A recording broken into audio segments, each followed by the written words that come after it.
महाशिव पुराण श्री उमा संहिता तीसरा अध्याय शिव महात्म्य वर्णन।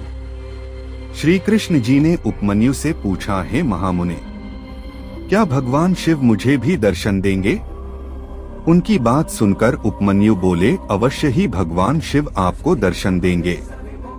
मैं आपको एक अद्भुत मंत्र बताता हूँ, जिसके जाप से निश्चय ही शिवजी प्रसन्न होकर न केवल आपको दर्शन देंगे अपितु आपकी पुत्र प्राप्ति की इच्छा भी अवश्य पूरी करेंगे।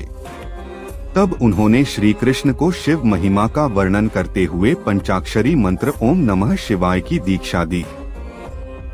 उपमन्यु से सारी विधि विधान जानकर श्री कृष्ण ने शिवजी को प्रसन्न करने हेतु जटाजूट धारण किया और फिर अपने पैर के अंगूठे पर खड़े रहकर कठिन तपस्या आरंभ कर दी।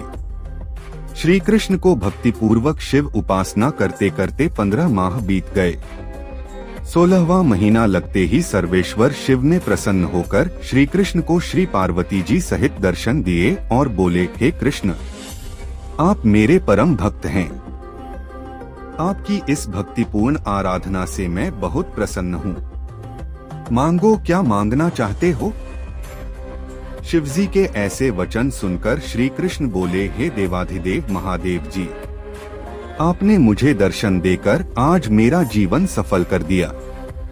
भगवान, मैं आपसे चाहता हूँ कि मैं सदा धर्म के मार्ग पर चलूं और संसार में यश प्राप्त करूं। मेरा निवास आपके पास हो और आप में मेरी सदा दृढ़ भक्ति बनी रहे। मैं सदा युद्ध में विजयी रहूं। मैं शत्रुओं का नाश कर योगीजनों का प्यारा बनूं और मुझे 10 पराक्रमी पुत्रों की प्राप्ति हो। श्री कृष्ण के वचनों को सुनकर शिवजी ने प्रसन्नता पूर्वक उन्हें सभी वर प्रदान कर दिए। श्री पार्वती जी ने लोक कल्याण हेतु ब्राह्मणों की सेवा करने का वर प्रदान किया। तत्पश्चात शिव पार्वती अंतर्धान हो गए। तब श्री कृष्ण भी प्रसन्नता पूर्वक उपमन्यु के पास पहुँचे और उन्हें अपने वरदान के बारे में बताकर वे अपनी नगरी द्वारिका को चले गए। श्री रामचंद्र जी ने भी भगवान शिव की आराधना कर उन्हें प्रसन्न किया और उनसे दिव्य अस्त्र प्राप्त किए। शिवजी के आशीर्वाद के फलस्वरूप उन्होंने लंका के विशाल समुद्र पर पुल बनाकर लंकेश्वर रावण को मारकर अपनी पत्नी सीता को मुक्त कराया। परशुराम ने शिवजी को प्रसन्न कर शिवजी से परशु नामक फरसा प्राप्त किया और उससे ही अपने पिता ऋषि जमदग्नि का वध करने वाले सहस्रार्जुन का वध किया।